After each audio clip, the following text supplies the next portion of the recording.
സുതാര്യമായി എഴുതിച്ചേർത്ത ഉടമ്പടിക്ക് മാത്രമേ നിയമപരമായി സാധ്യതയുള്ളൂ. എഴുതപ്പെടാത്ത നിയമം എന്നത് ഇന്ത്യൻ ഭരണഘടന അനുശാസിക്കുന്നില്ല. കരാറുണ്ടാക്കി ഒരാൾ അതിൻ്റെ അവകാശം ഒരാൾ മേടിച്ചു, ഇത് കൈമാറ്റം ചെയ്യാൻ പറ്റുന്ന നേരത്തെ സാർ പറഞ്ഞ പോലെ തോന്നി. അതെങ്ങനെയാണ് അത് കൈമാറുന്നത്? ഈ കോപ്പിറൈറ്റ് എന്നുള്ളത് നമുക്ക് ഇപ്പം ഒരു ബൗദ്ധിക സ്വത്താണ്. ബൗദ്ധിക സ്വത്ത് എന്ന് പറയുന്നത് മറ്റേതെങ്കിലും ഒരു സ്വത്ത് മാതിരി തന്നെ, ഏതെങ്കിലും ഒരു പ്രോപ്പർട്ടി മാതിരി തന്നെ കൈമാറ്റം ചെയ്യാവുന്നതാണ്. രണ്ട് രീതിയിൽ കൈമാറ്റം സാധ്യമാണ്. ഒന്ന്, സമ്പൂർണ്ണമായിട്ടുള്ള അവകാശം വിൽപ്പനയിലൂടെ എല്ലാ അവകാശങ്ങളും കൈമാറാം. അല്ലെങ്കിൽ അത് ഉപയോഗിക്കാനുള്ള ലൈസൻസിങ് വ്യവസ്ഥയിലൂടെയും ഇതിൻ്റെ അവകാശം കൈമാറാവുന്നതാണ്. വിൽപ്പന നടത്തുമ്പോൾ തന്നെ അതിന് ചില നിബന്ധനകൾക്ക് വിധേയമായും വിൽപ്പന നടത്താം. അതായത് ഇന്ന ടെറിട്ടറിയിലേക്കുള്ള അവകാശം മാത്രം ആയിട്ട് ഒരാൾക്ക് കൊടുക്കാം, അല്ലെങ്കിൽ ഇപ്പോൾ ഇന്ത്യയിൽ മൊത്തം, അല്ലെങ്കിൽ വിദേശത്ത് വേറൊരാൾക്ക്, അല്ലെങ്കിൽ ഒരു ഭാഷയിലേക്ക് മാത്രം ഒരാൾക്ക് അവകാശം. ആ രീതിയിൽ വേർതിരിച്ചുകൊണ്ട് ഈ അവകാശങ്ങൾ കൈമാറാവുന്നതാണ്. പക്ഷേ ഇത് കൈമാറ്റം ചെയ്യുമ്പോൾ കൃത്യമായ രേഖയിലൂടെ എഴുതി തയ്യാറാക്കിയ രേഖയിലൂടെ തന്നെ വേണം ഇത് കൈമാറ്റം ചെയ്യാം.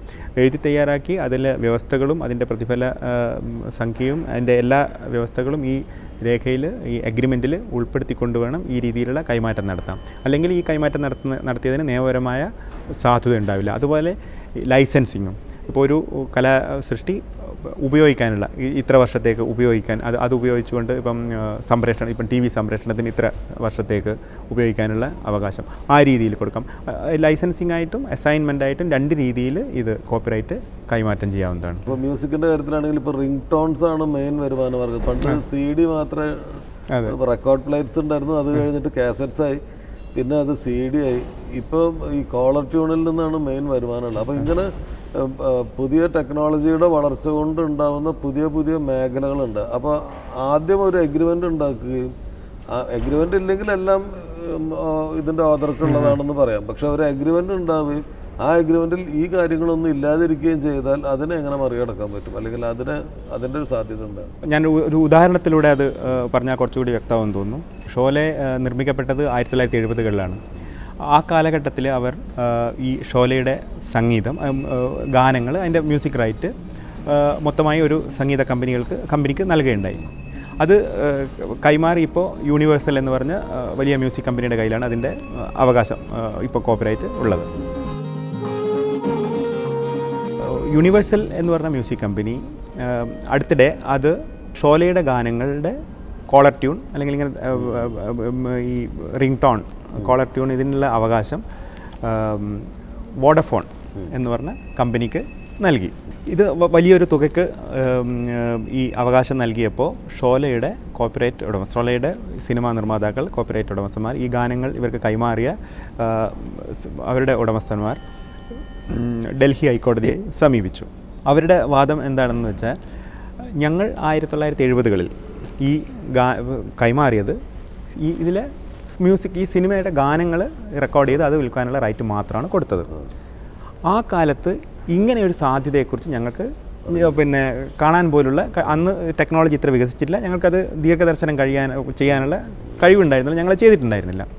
അപ്പോൾ ഇങ്ങനെ ഒരു കോളർ ട്യൂണോ അല്ലെങ്കിൽ ഈ റിംഗ് ടോണോ കൊടുക്കാനുള്ള അവകാശം ഞങ്ങൾ ഇങ്ങനെ ഈ ഗാനങ്ങളുടെ റൈറ്റ് കൊടുത്തതോടുകൂടി ഇത് സ്വാഭാവികമായിട്ടും ഇങ്ങനെയുള്ള റൈറ്റ് കൊടുത്തു എന്ന് കരുതാൻ പറ്റില്ല. ഇത് പ്രത്യേകം അതിന് ശേഷം വളർന്നു വന്ന ഒരു മേഖലയാണ്, അതിൻ്റെ അവകാശം ഞങ്ങൾക്ക് തന്നെയാണ് എന്ന് പറഞ്ഞുകൊണ്ട് അവർ കോടതിയെ സമീപിച്ചു. കോടതി ആ വാദം അംഗീകരിക്കുകയും ഷോലയുടെ കോപ്പിറൈറ്റ് ഉടമസ്ഥന്മാർക്കാണ് ഇതിനുള്ള ഈ കോളർ ട്യൂൺ കൊടുക്കാനുള്ള അവകാശം എന്ന് പറഞ്ഞ് അവർക്ക് അനുകൂലമായി വിധി നൽകുകയും ചെയ്തു. നേരെ വിപരീതമായ ഒരു ഉദാഹരണം കൂടി പറയാൻ വിചാരിക്കുന്നു. അത് മദ്രാസ് ഹൈക്കോടതിയിലായിരുന്നു. ഇന്ത്യൻ എന്ന സിനിമയും അതോട് ചേർന്ന് 2-3 അതിൻ്റെ പ്രൊഡ്യൂസേഴ്സായിരുന്നു ഇതിൽ അന്യായക്കാർ. ഇതേപോലെ റിംഗ് ടോൺ ഉപയോഗിച്ചതിനെതിരെ അവർക്ക് ആണ് കോപ്പിറൈറ്റ്, ഈ സംഗീതം മാത്രമേ കൊടുത്തിട്ടുള്ളൂ. പിന്നെ ഈ ഷോലയുടെ അതേ കേസിനെ അടിസ്ഥാനപ്പെടുത്തിയായിരുന്നു, അതിനെ ബേസ് ചെയ്തായിരുന്നു അവർ ഈ കേസ് ഇവിടെ മദ്രാസ് ഹൈക്കോടതിയിൽ കൊടുത്തത്. പക്ഷേ ആ കേസിൽ കോടതി നിരീക്ഷിച്ചത്, ഷോലെ 1970-കളിൽ അന്ന് ഇങ്ങനെയുള്ളൊരു സാധ്യതയെപ്പറ്റി ആർക്കും അറിവുണ്ടായിരുന്നില്ല. പക്ഷേ ഇത് 10 വർഷങ്ങൾക്കുള്ളിൽ മുമ്പ് നടന്നതാണ്.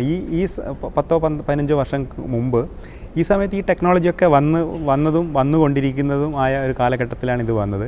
ആ കാലഘട്ടത്തിൽ നിങ്ങൾ കൊടുക്കുമ്പോൾ നിങ്ങൾ ഇതും കൂടെ കണ്ടിരിക്കണം.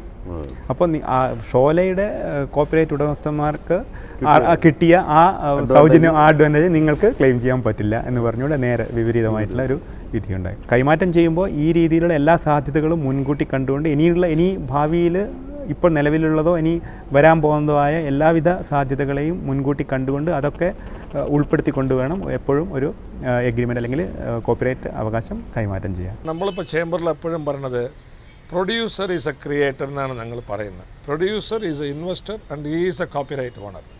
പിന്നെ മ്യൂസിക് ഉണ്ടാക്കി കൊടുക്കുന്ന മ്യൂസിക്, അങ്ങനെയാണ് ഈ IPL ഒക്കെ ഇപ്പോൾ വന്നു പോയിരിക്കുന്ന പാറ്റേൺ ആക്ടൊക്കെ വന്നിരിക്കുന്ന IPL ഒക്കെ വരുന്നുണ്ടല്ലോ. ഈ സോങ്ങിൽ മാത്രം ഒരു ചെറിയ വ്യത്യാസം പറഞ്ഞതെന്ന് വെച്ചാൽ ആ song is created by somebody. അപ്പോൾ അതിൽ പാടിയവർക്ക് റൈറ്റ് ഇല്ലെന്നാണ് നിയമം പറയുന്നത്. പാടിയവർക്ക് ഒന്നുമല്ല, മ്യൂസിക് ഡയറക്ടർക്കും എഴുതിയവർക്കുമാണ് ലിറിക്സ് റൈറ്റിക്കാണ് അവകാശം. അങ്ങനെയാണ് നമ്മുടെ ഓൾ ഇന്ത്യ റേഡിയോ ഒക്കെ പഴയ കാലത്ത് ഒരു പാട്ട് ഇട്ടാൽ എഴുതിയ ആൾക്ക് 1 രൂപ, പ്രൊഡ്യൂസർക്ക് 1 രൂപ, മ്യൂസിക് റൈറ്റർക്ക് 1 രൂപ കൊടുക്കും. ഇതാണ് AIRൻ്റെ റോയൽറ്റി. ഇപ്പോൾ ഈ കോപ്പിറൈറ്റ് ആക്ടിൽ ഇതും കൂടി അമെൻഡ് ചെയ്യുന്നുണ്ട്, അവരുടെ എക്സ്ക്ലൂസീവ് റൈറ്റ്. അതാണ് ഇനി വരാൻ പോകുന്ന കോപ്പിറൈറ്റിലുള്ള മെയിൻ അമെൻമെൻറ്റ്. ഈ പാട്ട് ഏത് നമ്മുടെ അമ്പലത്തിലുള്ള പുറപ്പറമ്പിലോ അല്ലെങ്കിൽ ക്ലബിലോ അല്ലെങ്കിൽ ഹോട്ടലിലോ എവിടെ പാടിയാലും അതിൻ്റെ റൈറ്റ് കൊടുക്കണം.